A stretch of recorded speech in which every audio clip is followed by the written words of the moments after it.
보겠습니다. 열왕기상 18장 1절입니다.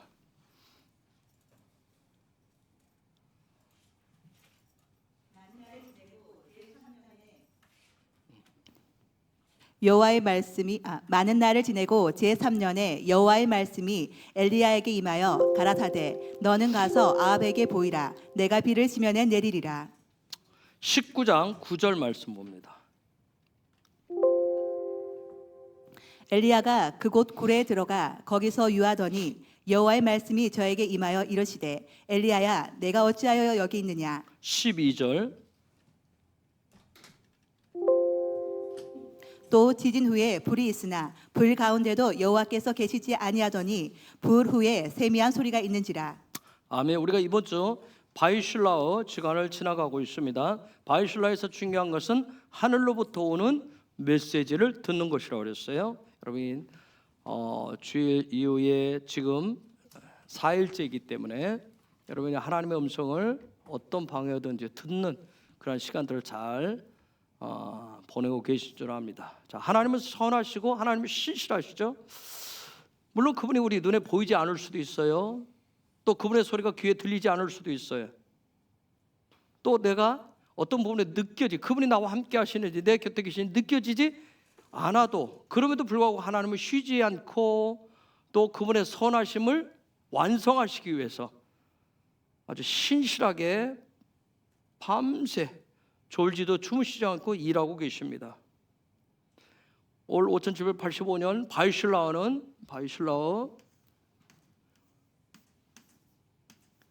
바이슐라어는 하늘로부터 오는 메시지를 듣는 타임이라고 그랬어요.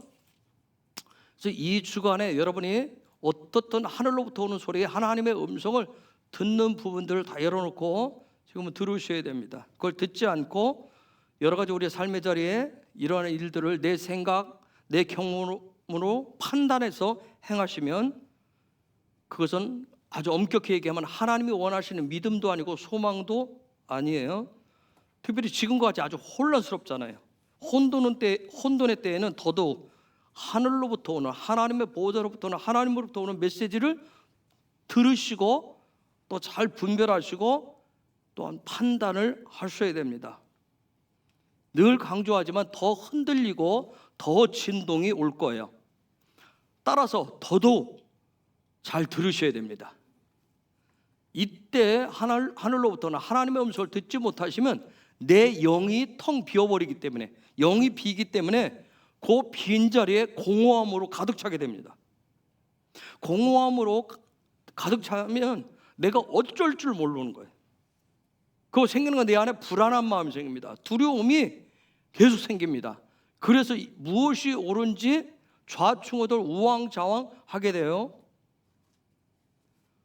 여러분이 그동안 신앙생활을 하면서 아무리 인격적인 하나님을 만났고 수많은 은혜와 은총들을 경험하고 누리고 개인적으로도 나 이 정도면 신앙생활 믿음의 삶을 잘한다고 그같이 여기고 그것이 믿음이고 소망이라고 여기셔도 지금처럼 또 앞으로 더 강도가 세워지겠지만 지금처럼 흔들림의 때, 이 흔들릴 때 하늘로부터 오는 메시지를 듣지 못하시면 내가 그동안 보고 달려왔었던 믿음의 목표가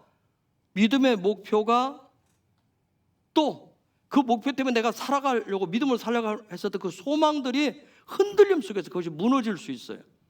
사라질 수 있습니다. 마치 내가 예수를 믿는 이 신앙생활이 하나의 신기루처럼 순식간에 사라질 수가 있어요. 그러면서 어떻게 내 안에 들어오는 것은 두려움밖에 없어요. 염려밖에 없어요. 그런 영에 사로잡히게 됩니다. 그래서 그동안 흔들리지 않았을 때는 예수와의 십자가가 복이라고 생각을 했는데, 예수의 십자가가 능력이라고 고백을 했는데, 이 흔들림 속에서 그것이 보이지 않으면 예수의 십자가가 복이 아니라 마치 저주의 산물처럼 예수의 십자가가 나에게 뭔가 저주를 가져다 준 것처럼 느껴지게 됩니다. 자, 하나님 작은 흔들림 속에서 우리가 지금 우리의 현실 들여다보면 이 우리의 나라 여러 가지 봐도 참 답답한 현실이죠. 여러 가지가 그럴 거예요. 무엇이 옳고 무엇이 진실인지 분별하고 판단하기 참 어려운 때입니다.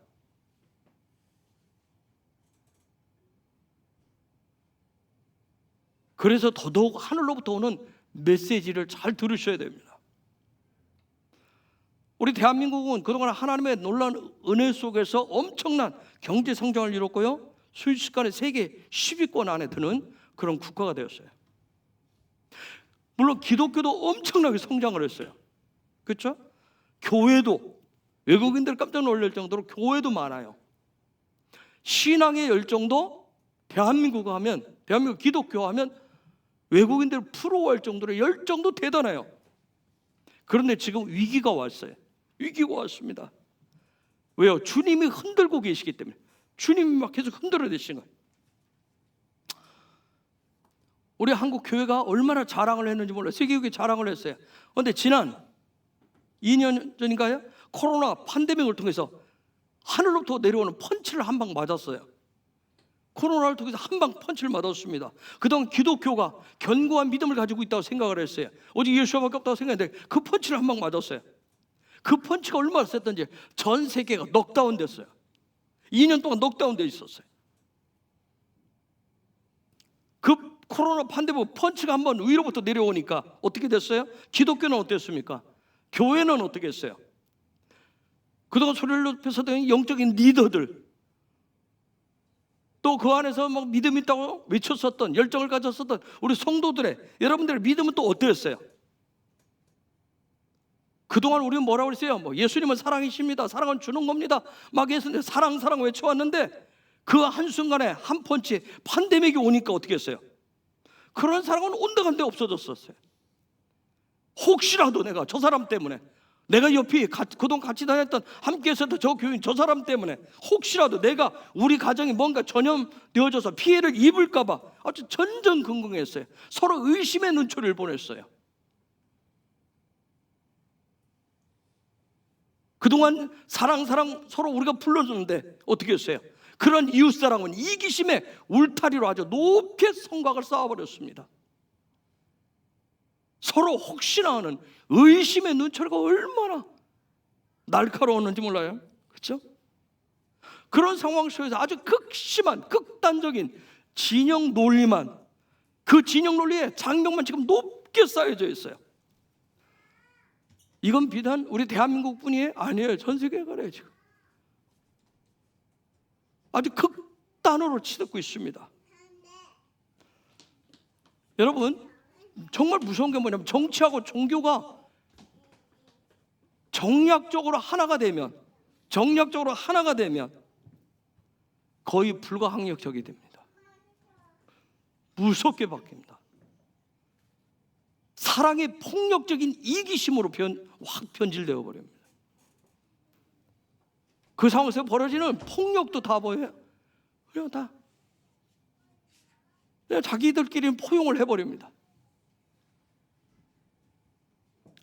여러분, 이러한 상황 속에서 과연 우리가 엔타임 마지막 때 대붕 했는데 대붕을 기다리는 저와 여러분들은 어떻게 하셔야 될까요? 어떻게 했으면 좋겠습니까? 과연 앞으로 더 흔들림이 계속 되어질 건데 이러한 상황 속에서 우리가 예수, 믿음, 주님만이 왕이시라고 좀 전에 우리가 고백을 했는데 우리의 믿음을 지켜낼 수 있을까요? 어떻게 하는 것이 하나님의 기쁘신, 하나님의 기뻐 받으시는 그런 예배가 될 수 있을까요? 어떻게 하는 것이 정말 예수 믿는 자의 그런 산 믿음이 있는, 산 소망이 있는, 행함이 있는 그런 신앙이 될 수가 있을까요? 과연 여러분, 나는 믿음이 있다라고, 나는 소망을 가지고 있다라고 여러분 자신할 수 있겠어요? 그런데 이건 비단 지금만이 아니에요. 지난 수천 년 동안 이런 위기들은 나라와 민족 가운데 수없이 있었어요. 그런 위기 속에서 때로는 뭐예요? 하나님의 말씀이, 성경에 기록된 이 말씀이 진리가 아닌 것처럼 느껴질 때도 있었어요. 마치 어떤 문제가 생기면 하나님은 저 높은 구름 뒤로 숨으신 분으로 여겨질 때도 있었어요. 마치 침묵하시는 것 같고, 하나님은 뒷짐지고 계신 것 같고, 그냥 좋을 때만 나는 여호와다 하는 것 같고, 문제가 생기면 하나님은 한 발 쭉 빼고 뒤로 숨어 계신 것 같은 그런 때가 수천의 역사 가운데 있었어요. 어떤 시대는 이 말씀을 빙의해가지고 자기들이 행하는 폭력, 폭압, 전쟁 이런 부분을 합리화하기도 했어요. 그런데 분명한 것은 뭐예요? 어느 시대가 됐든 그러한 일들이 폭력이 득세한다 할지라도, 지금처럼 진영 논리가 득세한다 할지라도 하나님은 쉬지 않고 일하십니다. 오늘 지금도 일하시는 거예요. 그렇기 때문에 그런 극심한 혼란과 혼돈이 올 때 하늘로부터 오는 메시지를 듣고 분별했던 믿음의 선조들은 그런 상황 속에서 믿음과 소망을 지켜냈다는 거예요. 하지만 그런 위기 속에서, 그런 흔들림 속에서 하늘에 그 순간에 하늘로부터 오는 메시지를 듣지 못한 사람들은 여전히 자기의 생각, 자기의 경험, 그리고 지나온 역사들을 근거로 해서, 바탕으로 해서 판단하고 행동으로 옮겼어요. 여러분, 지금은 하늘로부터 오는 메시지가 절대적으로 필요합니다. 들으셔야 돼요. 그것이 저와 여러분의 믿음의 반석이 되셔야 됩니다. 그런 것들 없이, 하늘로부터 오는 메시지를 듣는 것이 없이 그냥 입으로 얘기하는 믿음의 포장지로 이렇게 들이미는 거죠. 포장지, 그냥 말로 하는 그런 믿음, 그걸 이렇게 포장시켜서 들이미는 것은 이 흔들림 속에서 나의 삶에 심각한 오류가 나타날 수가 있어요. 왜냐하면 더더욱 마지막으로 갈수록 엔타임 때는 더 심한 진동, 흔드심이 더 일어날 것이기 때문에 그래요. 말씀에 분명히 있듯이 지난 역사 속에서, 수천의 역사 속에서, 인류 역사 속에서 한 번도 경험치 않은 흔드심이 곧 옵니다. 이미 오고 있어요. 이미 하고 있어요. 쓰나미처럼 밀려옵니다. 그렇기 때문에 살아있는 말씀을 반석으로 하지 않고는 이기고 돌파할 수가 없어요. 우리가 늘 고백하듯이 믿음만이 이깁니다. 이런 때, 이런 상황 속에서 정말 우리가 평온할 때 가지고 있었던 그런 신앙의 어떤 그런 태도, 자세들을 가지고 이런 상황 속에서 우리의 믿음을 지킨다라고 하는 것은 결코 쉽지만은 않아요. 그럼에도 불구하고 드릴 수 있는 말씀은 뭐예요? 우리가 고백해야 되는 것은 하나님을 선하시다라고 하는 거예요. 하나님을 시시하시다라고 하는 그 믿음, 그 소망을 가지셔야 됩니다. 그동안 어떤 모양이든지, 얼마나 내공이 있는 그런 믿음이든지, 지금까지 지켜온 그 믿음, 그 소망을 이 작은 흔들림 속에서, 우리의 삶의 자리에서 지금은 그 흔들림 속에, 혼돈 속에서 그 믿음을 사용하셔야 될 때예요. 그러셔야 반드시 하나님이 함께 하실 거예요. 그 믿음을 사용하셔야. 그래야 하나님이 도우실 겁니다. 하나님은 선하시기 때문에, 신실하시기 때문에 그렇습니다. 그분은 쉬지 않고 일하고 계시기 때문에 그렇습니다. 그 하나님은 끊임없이 지금 이 흔드심 속에서 당신의 구원시켜놓은, 당신의 피값으로, 생명값으로 구원해놓은 부르신 그 백성들과 소통하기를 원하십니다.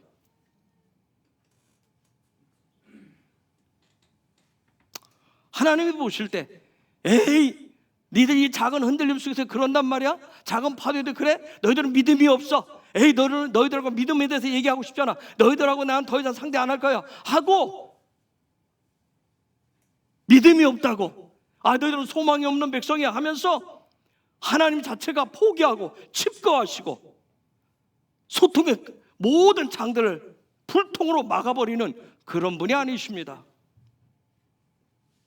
이러한 상황 속에서 하나님은 더 적극적으로 당신의 백성들이 믿음을 갖도록 마음을 더 여시고, 두려움 속에서, 염려 속에서, 그런 상황에서 마음을 더 열고 하나님과 믿음으로 소통하기를 원하시는 거예요. 여러분, 우리가 신약에 보면 예수아가 이 땅에 오셔서, 예수아가 오셨을 때도 혼돈과 혼란의 시대였어요. 그때 이스라엘 백성들 어땠어요? 유대인들 어땠습니까? 나름 하나님의 말씀 토라를 가졌다고 했어요. 믿음을 가졌다라고 여긴 사람들이었었어요. 그런데 그 상황 속에서 믿음도 가졌고 말씀도 가졌다라고 하는 수많은 전통과 하나님의 특별한 선택을 받았다라고 하는 그런 자부심을 가진 그들 속에, 그 혼돈 속에서, 혼란 속에서 어떤 삶을 살아야 되는지, 말씀 가졌어? 그럼 너 말씀 가지고 이 혼돈 속에서 어떻게 살아야 되는지 예수아가 오셔서 그때 보여주셨던 거예요. 하지만 우리가 신약에 보면 뭐예요? 당시에 하나님의 말씀 토라를, 근데 그때 토라는 어떤 그런 믿음을 일으킬 수 있는 게 아니었어요. 하나의 견고한 진처럼 굳어져 있었어요. 그래서 율법이라고 그래요. 그 율법과 전통으로 무장한 종교인들은 어떻게 했습니까? 성경에 극단적인 파당을 세웠어요. 여러분, 인간은 파당 짓는 걸 굉장히 좋아해요. 그렇죠? 나름의 자기들의 논리가 다 있어요. 그 파당을 세웠어요. 그리고 어떻게 해요? 점점점 기세등등한 권세와 권력을 휘둘렀어요. 그 당시에도 정치와 야합해가지고 그들만의 종교 이데올로기에 그런 성을 높게 쌓았었어요. 예수아가 오셨을 때. 근데 놀라운 것은 뭐예요? 예수아가 그 높다란 성을 바라보면서 그냥 한탄하고 포기하고 내버려 둔 것이 아니라 그 어마어마한 바벨성과 같은 그 성벽을, 그 성을 무너뜨리는데 예수아께서 삶을 걸었어요. 생명을 거셨다는 거예요. 아버지의 선하심이, 아버지의 신실하심이, 그 일하심을 믿고 소망하면서 거기에 모든 것을 걸었어요. 그리고 우리가 알다시피 성벽을 무너뜨리십니다. 그리고 세우신 게 뭐예요? 새로운 정치 세력이에요? 부예요? 돈이면 다 된다라고 하는 거. 부유해야 돼? 명예요? 권세? 권력? 그게 아닌, 어떻게 보면 그 당시에 가장 연약해 보이는 뭘 세웠어요? 십자가를 높이 세우셨습니다. 십자가를 높이 세우셨어요. 그것만이 살아계신 하나님과 연결되어질 수 있는, 하늘로 올라갈 수 있는 유일한 부의 사다리가 아니라, 명예의 사다리가 아니라, 권력과 권세 그 사다리가 아니라 그 십자가만이 하늘로 올라가서 하나님과 하나가 될 수 있는 사다리라고 하는 것을 보여주시고, 그 십자가를 굳건하게 세우셨어요. 그리고 성령을 보내셔서 어떻게 했어요? 그 사다리를 믿음으로 소망으로 올라가는 자들에게 성령께서 도우시고 기름 부으시고 올라갈 수 있는 그런 지혜와 강하고 담대한 것들을 주시는 거예요. 그것이 바로 하나님께 나아가는 믿음이고 소망의 삶입니다. 놀라운 것은 예수가 세워놓은 그 십자가의 사다리는 교회가 교회되게 해요. 어떤 종교의 성이 아니라, 교회가 교회에 대해서 어떤 높다른 또 다른 그러한 성을, 종교의 성을 쌓는 것이 아니라 거룩한 성이 되게 합니다. 거룩한 성이 되게 하는 거예요. 놀라운 것은 뭐예요? 그러니까 거룩한 성에 십자가를 통해서 올라간 그 교회가 교회된 그곳에 하나님을 찾아오셔서 거하시기 때문에, 그래서 하나님 거기에 샥한 임재하신다고 그래요. 그곳에 영광의 통치를 풀어놓고 계시는 거예요. 여러분, 이 마지막 때 지금 흔들림 속에서 지금이 바로 교회가 교회됨을, 하나님의 임재와 영광의 통치를 풀어놓으셔야 할 때입니다. 그동안 우리는 나름의 여러 가지 훈련도, 나름의 배움도, 여러분 나름의 신앙의 깊은 어떤 경력도 다 있어요. 연수도 있습니다. 이때를 위해서 여러분이 여러분의 삶을 통해서 하나님의 임재를, 하나님의 영광의 통치를 삶을 통해서 풀어놓으셔야 할 때, 우리의 삶의 자리에 하나님이 찾아오시고 하나님의 왕권과 하나님의 통치하심이 임하시고 풀어지도록 하는 그런 산 믿음, 산 소망을 이제는 우리가 증명해 보여야 할 때요, 그것을 증인이라고 얘기하죠. 증인이라고 얘기합니다. 그러기 위해서는 우리는 뭐예요? 이전에가 아니라 지금도 순간순간 하늘로부터 오는 메시지를 들으셔야 됩니다. 그 듣는 방법들을 어떻게 삶의 자세를 하는지 구체적으로 가르쳐 주는 게 이번 주간 바이실라오입니다. 바이실라오예요. 가정이 되었던, 직장이 되었던, 어디서든 무슨 일을 만나든 예수아가 가장 선두요 머리가 되시고 예수아가 하신 십자가의 승리가 저와 여러분의 믿음의 반석이 되셔야 됩니다. 이유는 딱 하나예요. 그렇게 되어져야 성령이 도우십니다. 그래야 성령이 도우시는 거예요. 그렇기 때문에 또 그 일을 통해서 성령의 도우심을 받으시려면 성령과 연합하는 삶의 훈련들을 하셔야 되는 거예요. 어떻게 해요? 하나님의 말씀 토라를 가지고 읽고 묵상하시는, 여러분의 내면의 기도가 됐던, 묵상의 기도가 됐던, 소리의 기도가 됐던, 여러분의 어떤 작은 찬양의 고백이 됐던, 작은 예배의 삶이 됐던, 그걸 통해서 계속 하셔야 됩니다. 주님만이 왕이시라고 하는 걸 여러분이 고백을 하셔야 됩니다. 여러분, 지금은 하늘로부터 오는 메시지가 없이는 분별력 있는 믿음과 소망을 가질 수가 없어요. 그 하늘로부터 오는 메시지가 없이는 빛을 볼 수가 없어요. 12월 25일부터 혹시 뭔지 아세요? 한우카의 빛의 절기라고 하는. 그날 하루 저번에 추리해놓고 그날 하루 해서 빛이 비추는 게 아니에요. 하늘로부터 오는 메시지가 없으면 마치 앞 못 보는 소경과 같은 거예요. 여러분, 이스라엘 예루살렘에 가보신 분들은 혹시 지난번에 봤겠지만 기온샘에서부터 출발을 해요. 기온샘에 들어갑니다.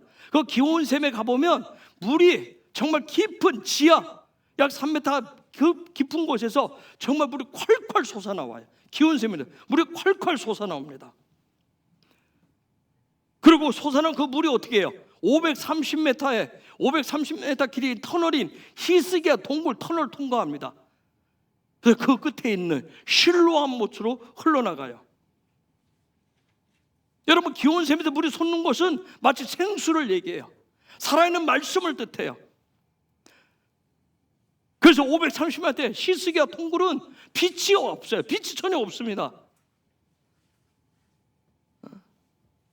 여러분, 저와 여러분의 하나님의 말씀이, 분명 하나님의 말씀은 마치 생수같이 계속 솟구쳐요. 매일 솟구침에도 불구하고 우리의 삶의 자리가, 그 말씀이 우리의 삶의 자리에 흐르지만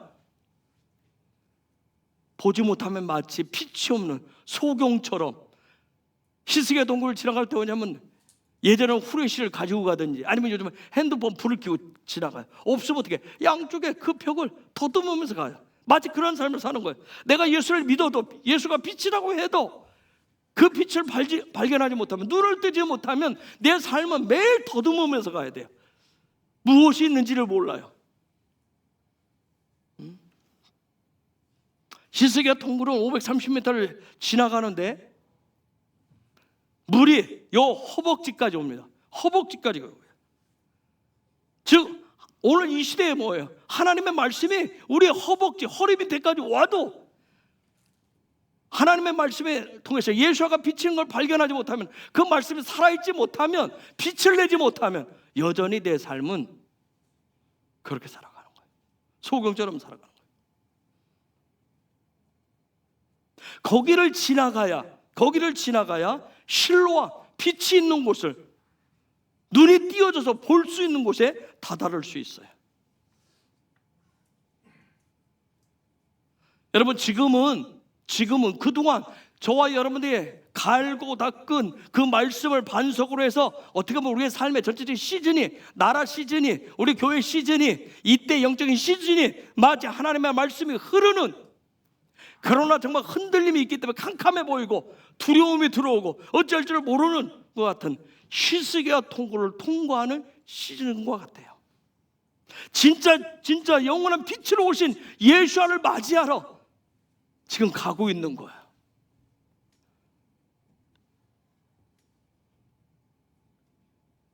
앞에 그 히스기야 통로를 지나갈 때는, 갈 때는 뭐냐, 바로 앞쪽에 조금만 가면 빛이 있는 실로암, 눈이 확 띄어지는 그 실로암 있음을 믿고 전진하는 거예요. 그렇듯이 지금 혼돈과 혼란 속에 보이지 않는 것 같은 이때 영원한 빛 대신 예수가 오실 것이라고는, 그것을 믿고 바라보시면서 이 혼돈 속에, 혼란 속에서 보이지 않는 것 같은 이 어둠의 길들을 지나가셔야 돼요. 믿음으로 가셔야 돼요. 소망으로 가셔야 됩니다. 여러분, 살아있는 믿음은 다른 거 아니에요. 산 믿음은 지금처럼 혼돈과 혼란의 때 하늘로부터 오는 메시지를 듣고 소망 가운데 살아가는 거예요. 자, 다시 한번 열왕기상 18장 1절을 다시 한번 읽어주세요.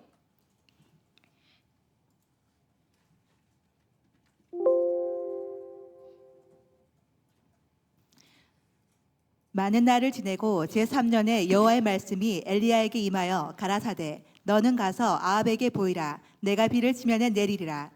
19장 9절 12절 앞에 보면 있어요. 엘리야가 그곳 굴에 들어가 거기서 유하더니 여호와의 말씀이 저에게 임하여 이르시되 엘리야야 내가 어찌하여 여기 있느냐. 12절 또 지진 후에 불이 있으나 불 가운데도 여호와께서 계시지 아니하더니 불 후에 세미한 소리가 있는지라. 여러분, 엘리야 여러분 굳이 설명하지 않아도 잘 알죠, 그렇죠? 엘리야 굉장한 선지자였어요, 그렇죠? 굉장한 선지자였어요. 여러분, 이스라엘 가보면 엘리야를 거의 모세급에, 예수아급에 같이 놓습니다. 어떤 인간과는 다른 좀 그런 존재로 놓을 정도예요. 굉장한 선지자였어요. 하지만 그 엘리야가 살고 있는 그 시대는 뭐예요? 암흑의 시대였어요. 암흑 천지였습니다. 몰라요. 그 당시에는 가장 부유했는지 몰라요. 가장 풍요로웠는지 몰라요. 그렇죠? 강력한 아합 왕과 이세벨의 통치 시대였기 때문에 그 안에서 질서가 아주 정해냈을지 몰라요. 그러나 성경은 가장 어두운 시대였다고 얘기해요. 가장 암흑의 시대였다고 얘기합니다. 그 시대 왜요? 성경 왜? 그 시대 종교하고 정치 권력이 손을 잡고 백성들의 삶을 아주 혼탁하게 만든 시대였었어요. 요즘 말로 하면 백성들은 개돼지 취급을 받았어요. 오직 백성들에게 하나 캐치프레이즈 낸 건 뭐예요? 잘 먹고 잘 살게 해줄게, 배부르게 해줄게, 그거 하나였어요. 그 하나 거짓된 선동으로 백성들의 눈과 귀를 다 막아버렸어요. 여러분, 이스라엘 백성들이 누구예요? 이스라엘 백성들은 어떤 백성이에요? 여러분, 다른 거예요. 하나님과 소통하면서 하나님을 향한 예배자들로 부름받았어요. 그래서 하늘로부터 오는 그 메시지를 통해서 산 믿음, 산 소망을 갖고 살아가야 되는 백성들이 이스라엘이에요. 이스라엘. 그런데 그들의 귓가에는 오직 잘 먹고 잘 살게 해줄게. 다른 생각하지 마. 하라는 대로 따라. 야, 잘 먹고 잘 살면 되잖아. 수단과 방법을 가리지 말고 잘 먹고 잘 살게만 해주면 되잖아. 어떤 신이든지 그 신이 소원을 이루어주면 그 신이 진짜야 하면서, 여러분, 백성들의 삶이 빛이 아니라 짙은 어두움으로 이끌어들이는 그런 혼돈과 혼란의 시대였었어요. 그런 상황 속에서 하늘의 메시지를 통해서 믿음과 소망이 무엇인지를 실제로 살아내고 보여준 선지자가 바로 엘리야입니다. 어떻게 보면 부흥의 문을, 소생의 문을 어둠의 문을 열어서 빛이 들어오게 한 그런 선지자예요. 여러분, 이번 주간에 하늘로부터 오는 메시지를 듣기를 원하세요? 하늘의 메시지를 듣기 위해서는 영적으로 민감하시고 예민하셔야 됩니다. 제가 지난주 토로스쿨 때 얘기했어요. 여러분이 한 주 동안, 아니 한 2주만, 2, 3주만 주야장창 24시간 유튜브하고 뉴스만 드립다 봐보십시오. 그쪽으로 굉장히 예민해집니다. 누구보다도 뉴스에 밝습니다. 누구보다도 비판력이 뛰어납니다. 누구보다도 막 방법을 잘 제시합니다. 누구보다도 거기에 막 침을 튀기면서 열을 냅니다. 하나님이 안 보이실 거예요. 하나님이 길을 주는 분이 아니에요. 하나님이 일하시는 분이 아니에요. 해보세요.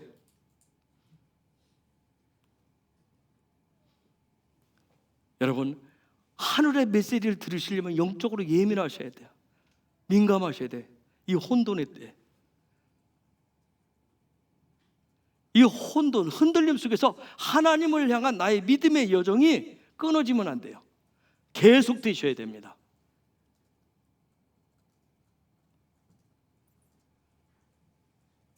지금처럼 혼돈과 혼란의 이 시대 속에서도 여전히 하나님의 말씀이 살아있는 리빙 토라가 되도록 더 여러분 민감하셔야 돼요.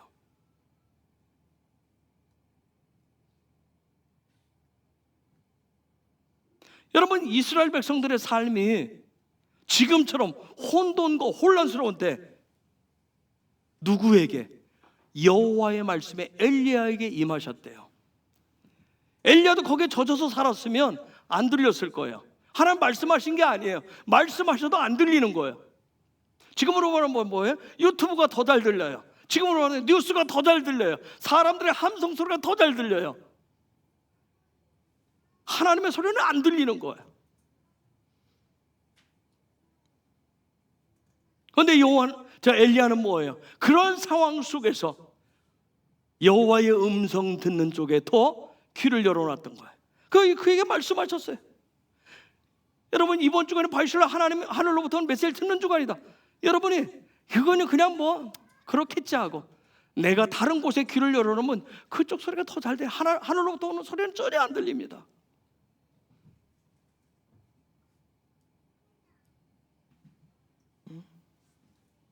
그 엘리야에게 그 혼돈의 시대에 하늘로부터 메시지가 온 거예요. 그래서 아까 우리가 보면 18장 1절에 보면 하늘로부터 하나님의 말씀에 엘리야에게 임했다고 그랬어요. 이때 하늘로부터 온 메시지, 하나님의 음성은 에모르가 아니라 다바르였어요.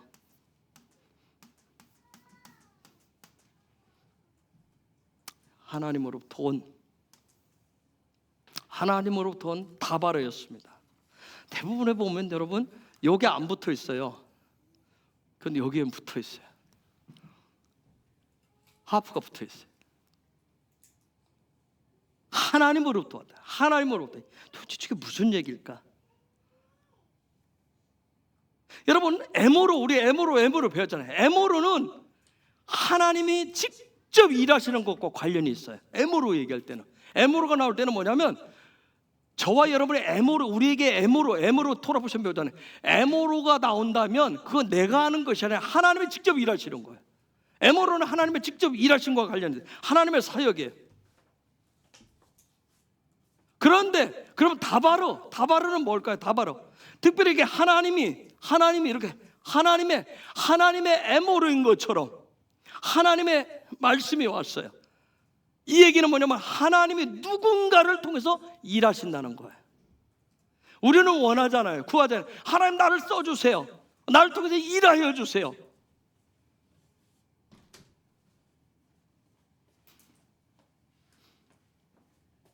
이렇게 되려면 어떻게 해야 돼요? 하나님, 그렇게 되기 위해서는 그 사람은 하나님의 말씀 토라를 가지고 있어야 되는 거예요. 여러분, 이 다바르가 말씀이잖아요. 말씀. 하나님의 말씀을 가지고 계셔야 돼요. 여러분, 이 마지막 엔타임 때 내가 하나님 앞에 쓰임 받고 싶어요. 그러려면 하나님의 말씀을 가지고 계셔야 돼요. 토라를 가지고 계셔야 되는 거예요.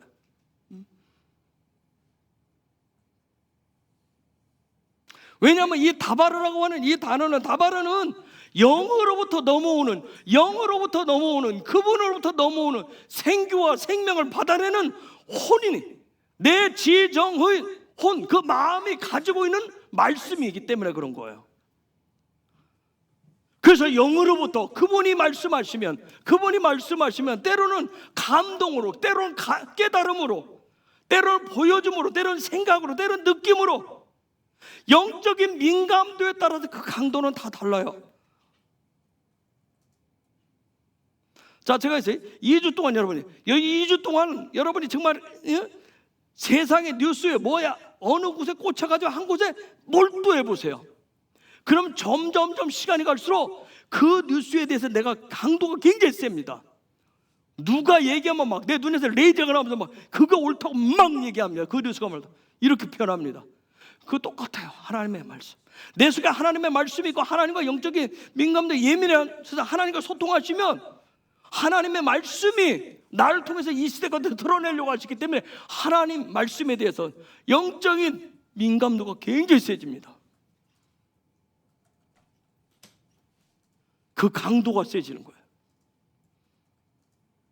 그래서 영적인 예민한 민감도를 높이라고 말씀드리는 거예요. 지금과 같은 때 정말 우왕좌왕하실 게 아니라 다른 거에 눈과 귀를 집중할 것이에요. 요때 그래서 완전히 다 끊고 우리가 굴 속으로 들어가지 않는 이상은 유튜브가 안 보일 수가 없어요. 뉴스가 안 들릴 수가 없어요. 근데 그 가운데서도 어떤 하나님과의 그러한 시간을 가지려고 발부동을 치셔야 돼요. 여러분, 영적인 민감도가 높을수록 내 안에 믿음의 확실성이 더 확고해집니다. 아, 하나님이 일하신다. 하나님 빛으로 분명히 이때 일하고 계시다. 하나님의 선하심이 있어. 하나님의 신실하심이 있어. 이런 믿음이 더 확고해져요. 그런데 그렇지 않으면 뭐예요? 민감도가 약해지면, 강도가 약해지면 뭐예요? 하나님의 사정, 아, 하나님이 일 안 하셔. 굳이 뭐 내가 기도할 필요가 있어요. 내가 다른 행동을 해야지, 뭔가를 해야지 하는 쪽으로 더 갑니다. 인간적인 생각으로 더 앞장서게 돼 있어요. 여러분, 지금처럼 혼돈과 혼란, 앞으로 더 많은 일들이 강도가 세질수록 믿음의 확고부동함이 필요합니다. 그래서 하늘로부터 오는 메시지를 통해서 하나님에 대한 확신 지수가 달라지기 때문에 꼭 필요해요. 이것은 내가 소망이 있는 삶과 직결되는 문제입니다. 하나님의 선하심을 믿으시면 확고부동해지면 뭐예요? 혼돈이 와도, 혼란이 와도, 염려가 와도 그런 문제가 생겨도 사회가 저 어수선하고 답답해도 뭐예요? 하나님이 일하셔.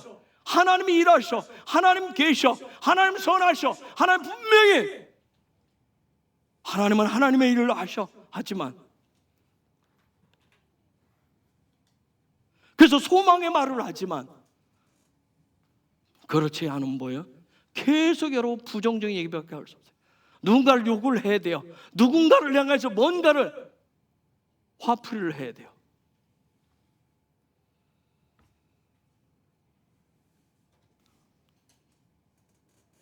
여러분, 엘리야라고 하는 사람은 하늘로부터 온 메시지가 뭔지 아세요? 근데 문제는 뭐예요? 하나님으로부터 온 이 말씀이 뭐냐면 그 시대에 어마무시한 그 폭력적인 권력자 아합 앞에 서라고 하는 거였어요. 여러분, 이거 쉽지 않은 일이에요. 그렇죠? 생각해보세요. 내가 믿음이 있어요. 하나님 믿어요. 하나님 선하셔요. 하나님 신실하세요. 나 믿음이 있어요. 해도 두렵고 떨리는 일이에요. 그 당시에 17장 쭉 보면, 18장 이렇게 보면 그 당시에 아합이 엘리야의 목에 엄청난 현상금을 겁니다. 현상금이 걸려 있어요, 목에. 여러분, 아합이 얼마나 무시무시한 왕이었냐면 당시 아합의 신하로서 하나님을 지극히 경외하는 사람이 있었어요. 오바댜라고 하는 사람이 있었어요. 그렇죠? 그 당시에 아합의 마누라인 이세벨이 여호와의 선지자들 잡아서 막 죽일 때 그 당시에 선지자 100명을 굴 속에 숨겨두고 먹을 것을 지원한, 어떻게 말하면 막 그 당시에 담대한 믿음을 가지고 있는 사람이 오바댜. 오바댜.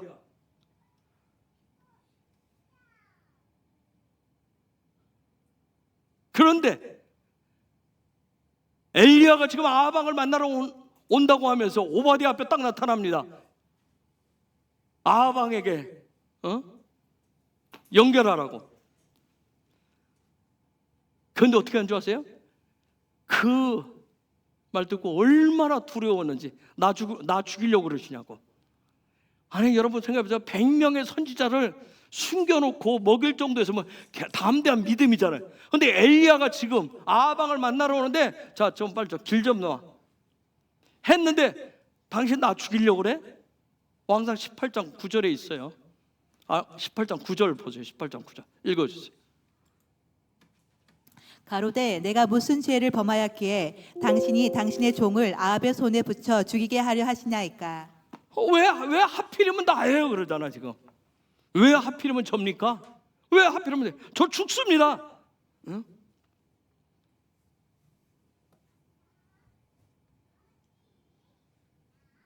그리고 오바댜가 길을 놓지 않잖아요. 근데 여러분 보세요. 근데 아방을 만나러 가는 엘리야는 또 어떻게 했어요? 방탄복 입었어요? 총칼로 무장했어요? 그냥 곧바로 머뭇거리지 않고 아방이 있는 궁으로 찾아갑니다. 아방을. 아니 오바댜는 공직에 있는 사람이에요. 100명의 선지자를 숨겨 먹일 정도면 대단한 위치에 있어요. 돈도 많아요. 권력도 있어요. 나름의.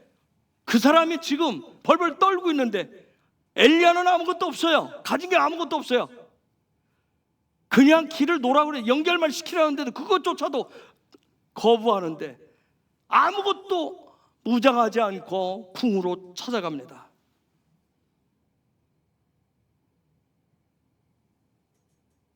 자기 앞에 보이는 무엇을 향해서? 가면 죽어요. 여러분, 자기 앞에 죽음의 십자가를 향해서 지금 가는 거예요. 죽음의 십자가를 향해서 가요. 왜 그랬을까요? 왜 그래요?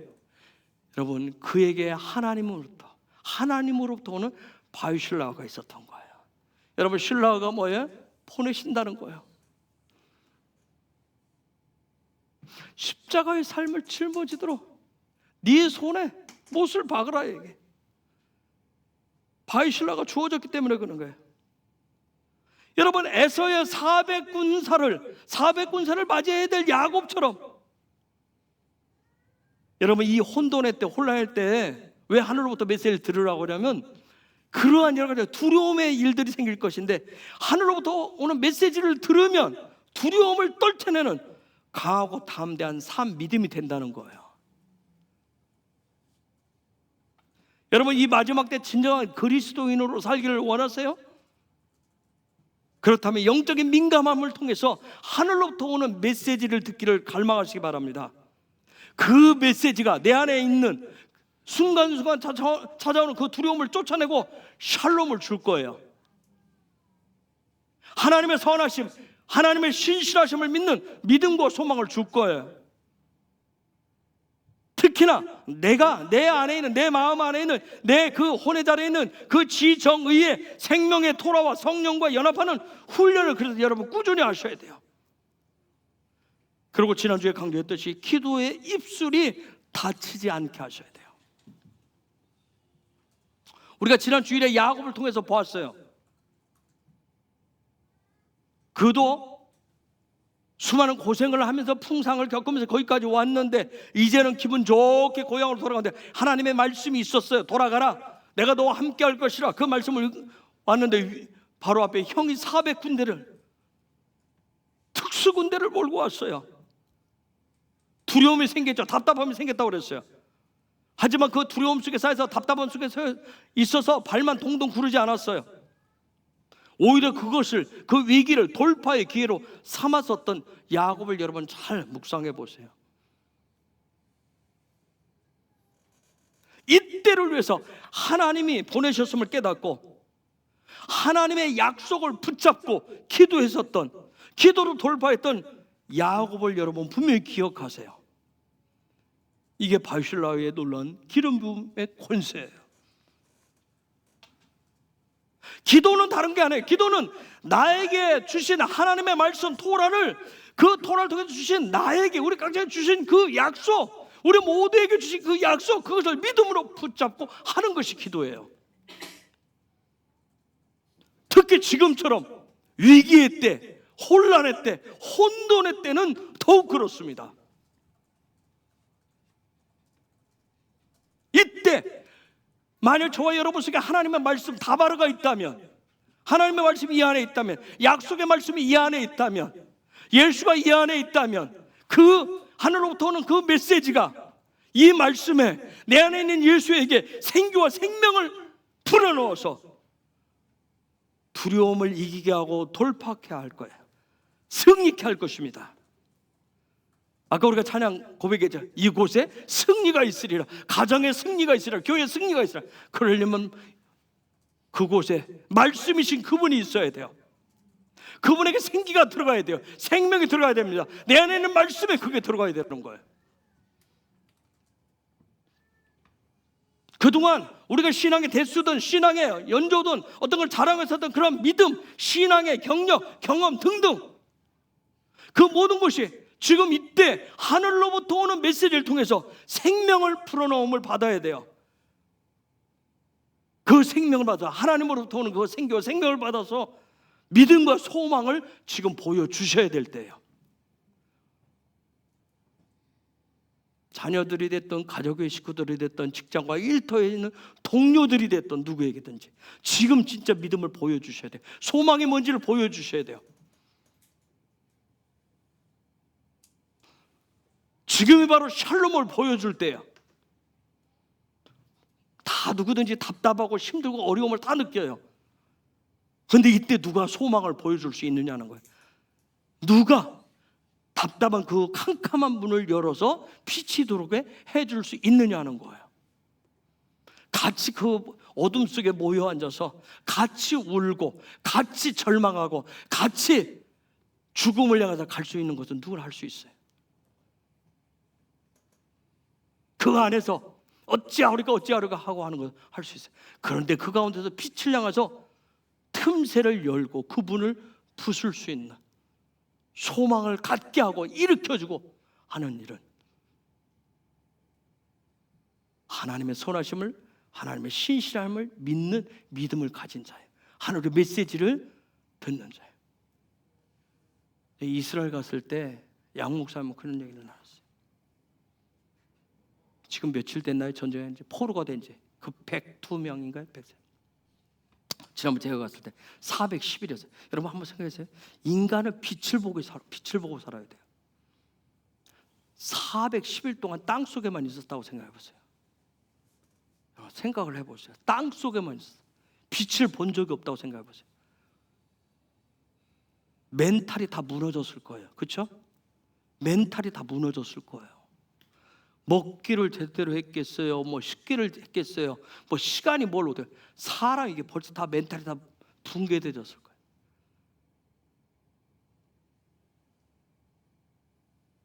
정말 그 가운데 믿음이 있는 사람이 얼마나 있겠나? 소망이 있는 사람이 얼마나 있겠나?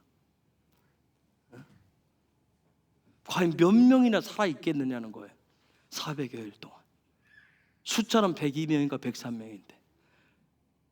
그런데 그 가운데 얼마나 살아있겠느냐 생각해 보세요.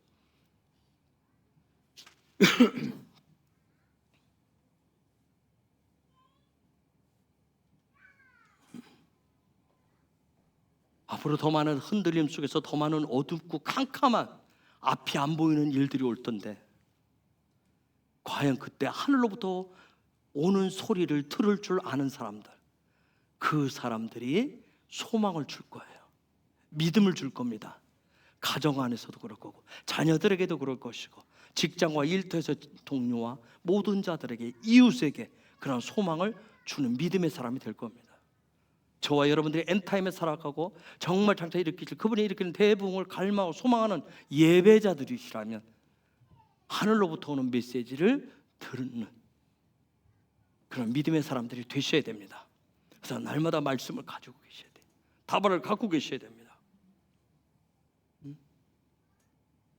그래서 이번 주간에 나에게 말씀을 가지고 있는, 지금까지 이 어려운 때 나에게 바이실라 하시는 하나님의 메시지를 들으셔야 돼요.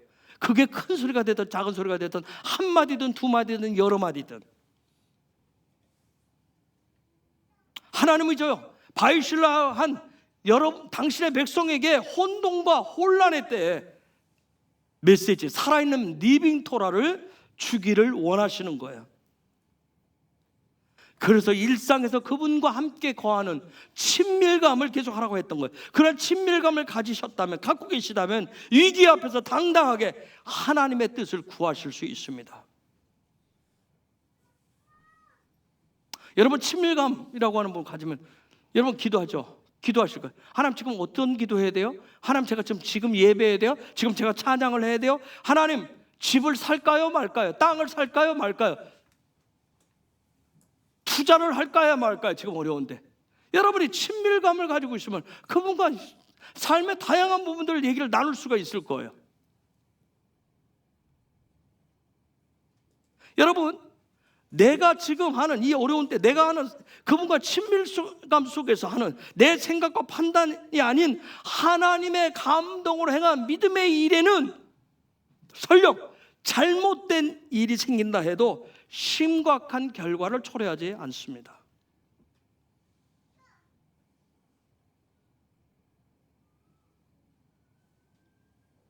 저번에 어떤 혼란이 있었다. 여러분, 707 특임단 부대원들, 위법한 명령이라고 하는데, 군대는 명령에 살고 명령에 죽는데 어떻게 해야 할까?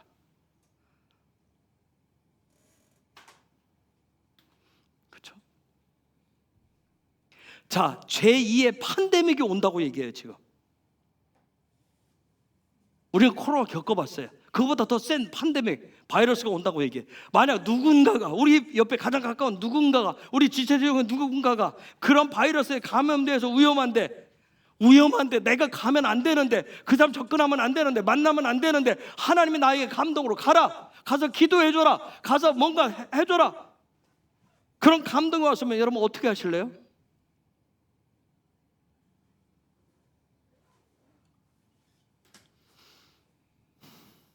여러분, 기도해서 감사한데 박 목사가 8년째 이제 큰 위기를 맞았어요. 근데 어저께 월요일 날 하나님의 어떤 도우심 손길을 통해서 입원을 했어요. 근데 전화가 왔어요. 입원하고 이제 제가 데려다 줘서 입원 시켜놓고 돌아왔는데 전화가 왔어요. 무슨 얘기냐면 2년 전에 그때도 수술하고 입원하고 있었잖아요. 2년 전에 박 목사는 그 병동에 가면 이제 교회가 하나 또 생겨요. 무슨 교회요? 요단강 교회가 생겨요. 요단강 교회 다니면 그걸 하는 거예요 또. 그런데 2년 전에 그 당시에 기도해 줬었던 간호사들이 있었어요. 간호사가 있었는데 그때 함께 기도하고 함께 말씀드리고 함께 예배를 나눴었던 그 간호사가 박 목사 이름이 입원 명단에 딱 튼 거 보고서리 찾아왔더래요. 전산망에 딱 찾아왔더래요.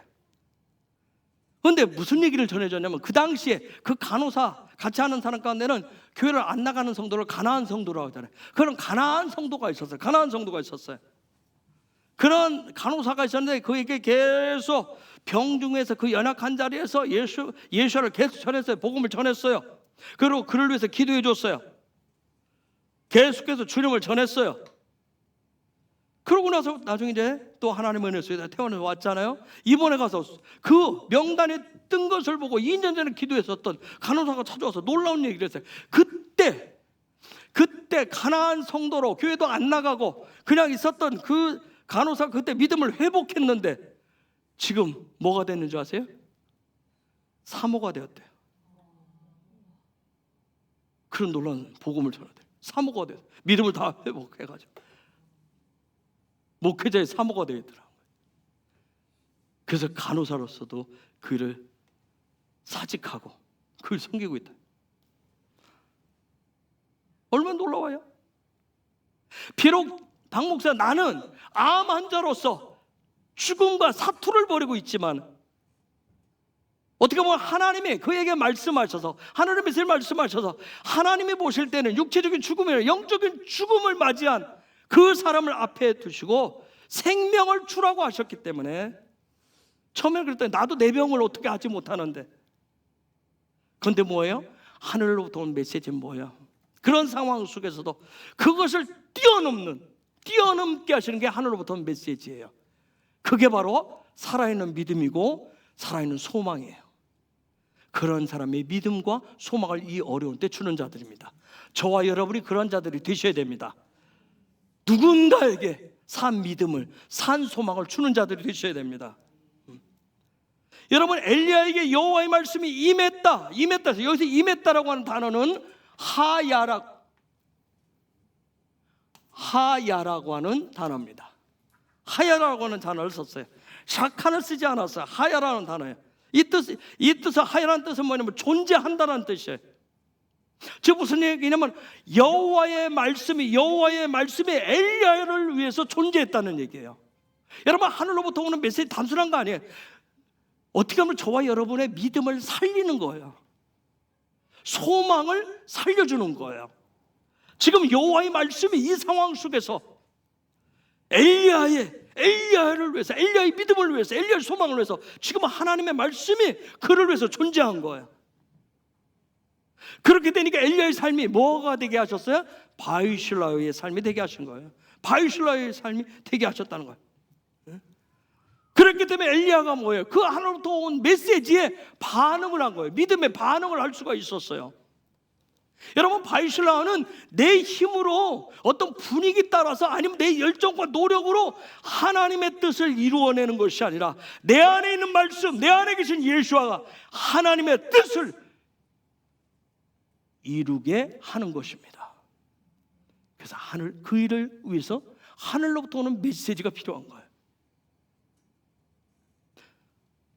자, 18장 1절에서는 하야를 썼고 19장 9절에서는 여호와의 말씀이 엘리야에게 임했다 할 때 이때는 엘이라고 하는 단어를 썼어요. 엘로힘일 때 엘을 썼어요. 여러분, 요 우리는 이제 그동안 할 때 이 엘이라고 하는 단어가 신성을 훈련하는 거잖아요. 근데 놀라운 것은 그 이제 훈련의 과정을 다 마쳤을 때 얘기해요. 이번에 보니까 어떤 분이 그런 얘기 들어요.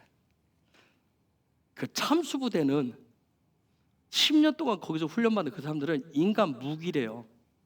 우리 그냥 보면 안 된대요. 일반인들은 그냥 스쳐도 한 방인 거예요. 그 무시무시한 사람들인 거예요. 그렇듯이 신성을 훈련했을 때, 신성의 능력이, 신성의 권세가 임했을 때, 자, 이때는 엘리야에게 신성을 훈련하라고 하는 그런 차원이 아니에요. 여호와의 말씀이 그에 임했다 할 때는, 여러분, 이것은 이 엘이 훈련하는 차원이 아니라 하나님의 권세가 임한, 누군가에게 임하면 이건 어마어마한 영적 사건이 되어버립니다. 단순하게 신성을 훈련한다, 그 차원을 뛰어넘는 거예요. 어떤 강력한 성령의 기름 부심이 임하고요, 삶에 어마어마한 변화가 일어납니다. 왜요? 그 사람을 통해서 하나님이 어떤 분인지 하나님의 속성이 나타나는 거예요. 하나님의 선하심, 신실하심이 나타납니다. 그것이 지금 제가 몇 주 강조했었던 이사야 10장 27절에서 말씀하는 무거운 짐을 깨트리는, 어깨에 쥐어진 무거운 짐을 깨트리는 왕권이고 통치권입니다. 즉 무슨 얘기냐면 이것이 임했다, 엘이 임했다는 얘기는 뭐냐면 하나님의 말씀이 임했어. 아까 하야는 그로 하여금 하나님이 어떤 분을 드러내려고 하셨던 부분이고, 지금 하나님의 말씀이 임했다, 이 상황 속에서는 이건 뭐냐면 하나님의 삶의 일부가 그냥 엘리야의 전 삶이 된 거예요. 하나님이 살아가시는 그 삶의 어떤 아주 작은 부분이 엘리야를 통해서 그냥 나타나기 시작하는 거예요. 이제 그냥 나타나는 거예요. 여러분, 이 엘이라고 하는 단어가 최초 사용된 게 창세기 1장 9절에서 나와요. 그 다음에 2장 19절에서 나오는데, 거기에 1장 9절에 보면 하마코모로, 한 곳으로, 한 땅으로, 한 곳으로, 또 2장 19절에 보면 아담에게로. 여러분, 이 엘이라고 하는 단어는, 이 엘은 누구에게나 주실 수 있지만 특별히 시대와 세대 속에서 하나님께서 어떤 쉘라를 주시고자 하실 때 그에 합당한 감당할 수 있는 믿음, 소망을 위해서 하나님께서 그 사람 삶 속에 나타내 그분의 신성의 능력을 나타내 주시는, 시작해 하시는 놀라운 기름 부으심인 거예요.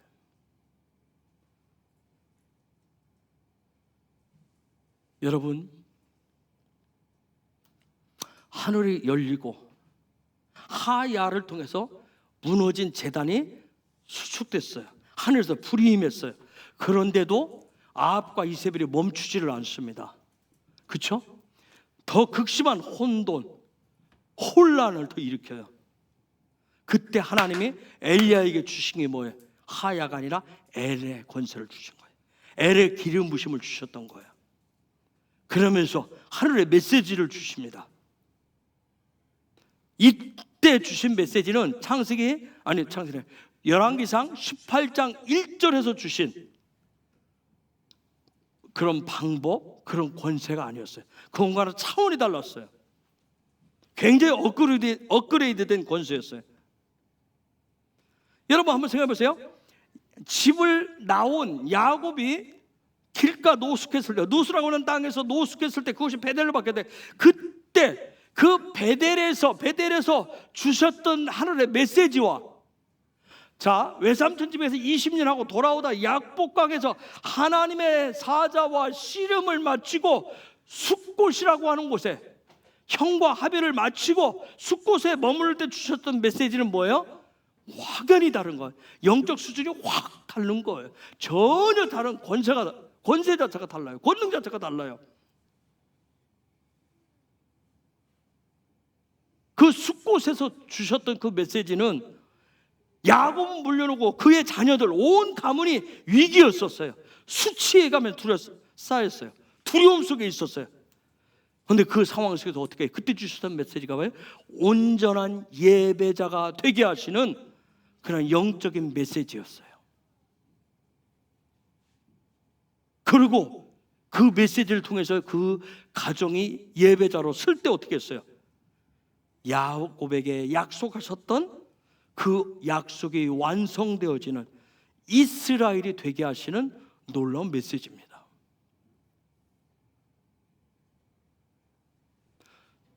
하나님은 있죠, 늘 일정한 방식으로 모든 사람에게 똑같이 소통하시지 않습니다. 상황에 따라서 소통하는 방식이 좀 달라요. 그런데 여기에서 여러분 개개인들도, 저도 마찬가지고, 우리가 예수를 정말 구주로 영접하고 믿음의 삶을 시작할 때부터, 믿음을 시작할 때부터 하나님의 음성을 듣는 훈련이 되셔야 상황에 따라서 주시는 메시지를 받으실 수 있어요.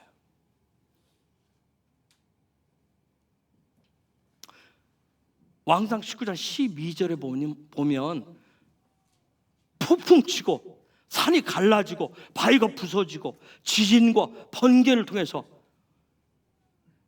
하나님의 음성이 엘리야에게 들려온 게 아니었어요. 그것이 다 지나가고 뭐였어요? 세미한 소리로, 아주 듣기 힘들 정도로 아주 작은 소리로 들렸어요.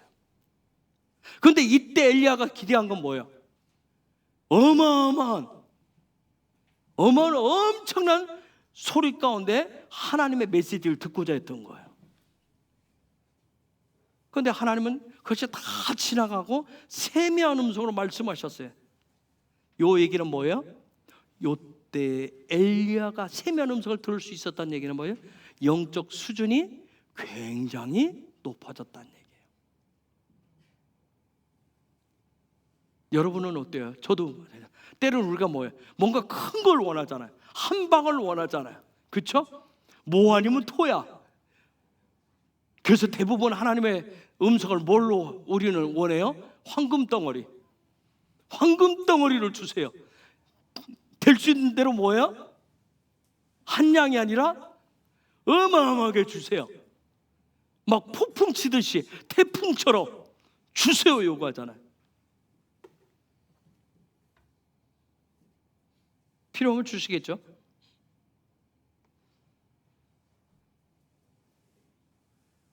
여러분, 아버지 집을 떠나올 때 그 야곱과 외삼촌 집에 가서 20년 동안 훈련받고 또 고향으로 돌아와서 또 약복강에 씨름도 하고 또 숲곳에 머물렀을 때 야곱은 그때 젊은 날에 아주 젊었을 때 집에서 나올 때 형을 속여서 그 장자권 하나 가지고 나올 때 그때하고는 믿음의 수준이, 영적 수준이 비교가 안 될 정도였던 거예요. 그 당시에는 외동딸의 수치스러운 사건이 있었어요. 그렇죠? 두 아들은 뭐예요? 믿음으로 키워놨더니 뭔 짓을 했어요? 사람 중에 살인자가 됐잖아요. 지금으로 말 믿음으로 맨날 키워놓고 믿음으로 살아야 돼. 믿으면 돼. 도둑놈이 됐어요. 한번 생각해 보세요. 그보다 더 악한 사람을 죽이는 그 살인자가 됐어요. 그런 정말 어떻게 해야 될지 모르는 그 악재 속에서, 그런 상황 속에서 하나님의 선하심과 신실하심의 메시지를 들었고 그 가운데 들었고 그것에 반응하고 순종했다는 점이에요. 여러분, 우리가 조금 뭐하면 반응까지는 할 수 있어. 들리네, 맞네 하는데 그 다음 순종하느냐는 거예요. 근데 순종까지 했어요. 그 상황 속에서. 그러면 엘리야가 특별한 존재예요? 아니요. 야고보서 5장 17절에 보면 야고보는 뭐라고 그래요?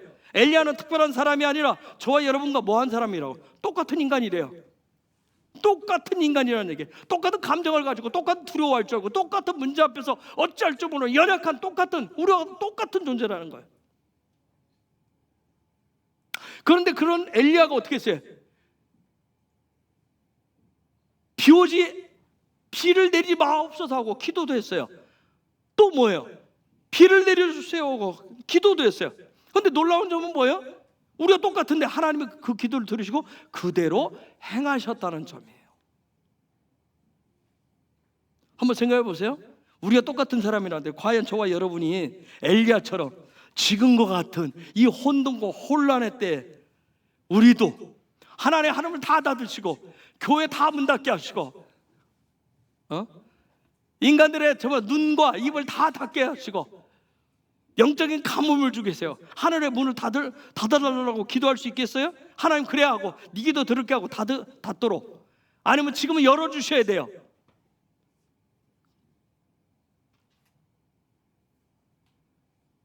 과연 우리도 엘리야처럼 동일하게 할 수 있겠는가 하는 거예요.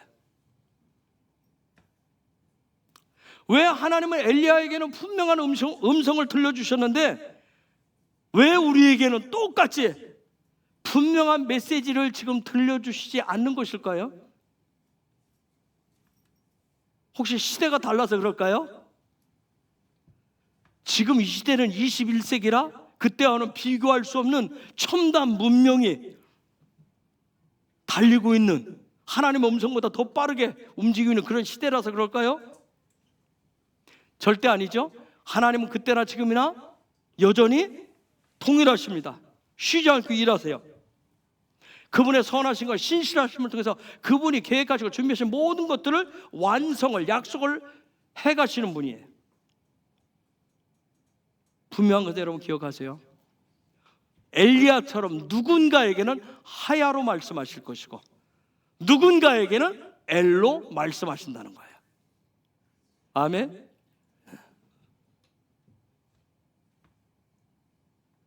중요한 것은 하야로 했느냐 엘로 했느냐가 아니라 이 시대 내가 과연 예수 믿는 사람으로서 이 마지막 때에 하늘로부터 바이슐라의 삶을, 부르심을, 부여하심을 받았느냐는 믿음, 그것을 믿는 믿음이 나에게 있느냐는 거예요.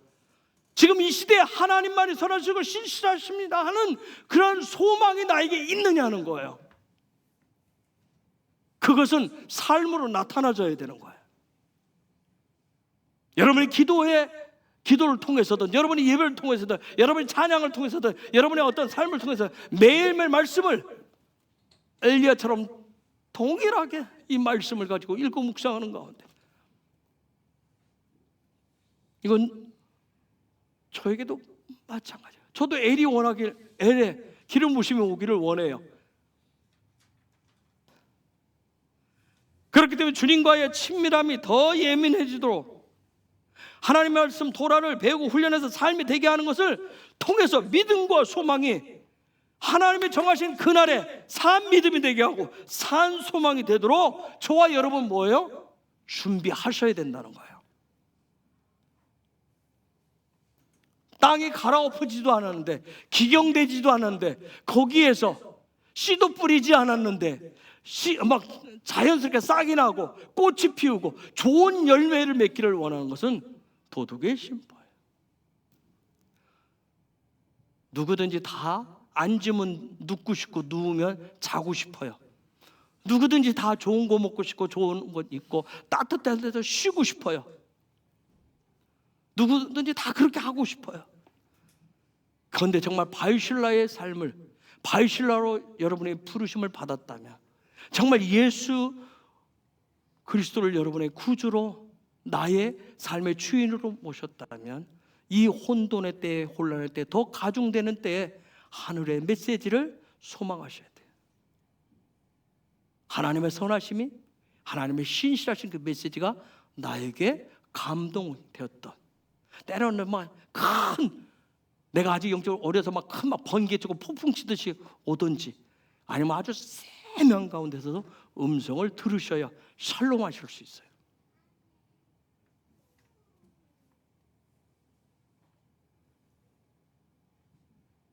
하나님은 항상 태풍 속에서, 지진 속에서, 불 가운데서 말씀하시지 않습니다.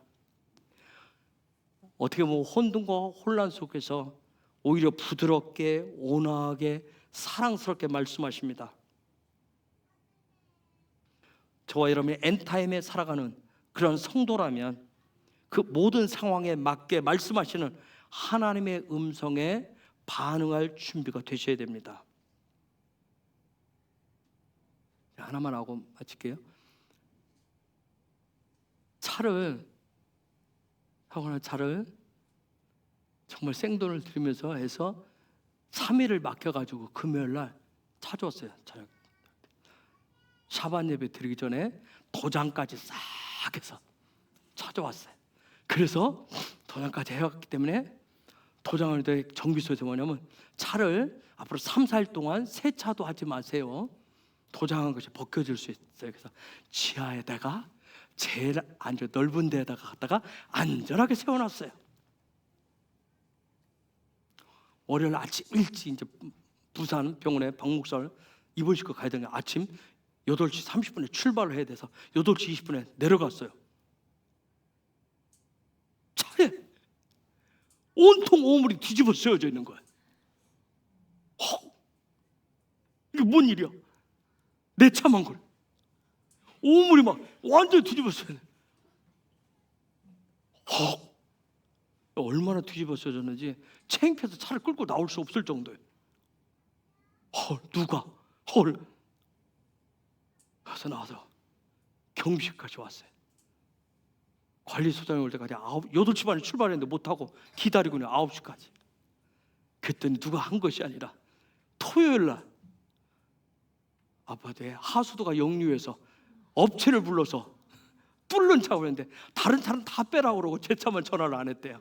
괜찮을 줄 알고 바로 옆에서 일하는데 그게 다 터져가지고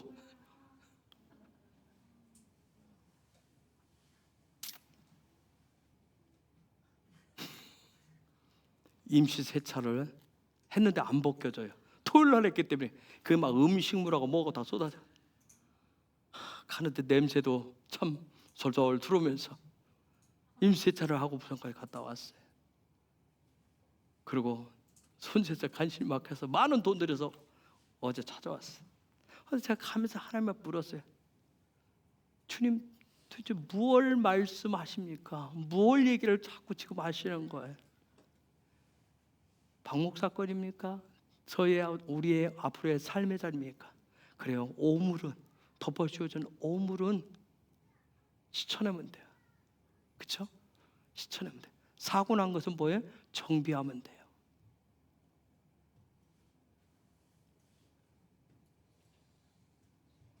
그래서 1시간만 내 가면서 갔다 오면서도 내 물어봤어요. 하나님 앞에. 여러분, 바이슐라어는 혼돈과 혼란 속에서 하나님의 선하심, 하나님의 신실하심의 메시지를 듣고 반응하는 산 믿음과 산 소망을 가진 성도들의 실제적인 삶입니다. 하늘의 메시지를 듣는 축복이 있기를 예수와의 이름으로 축복합니다. 이 시간 우리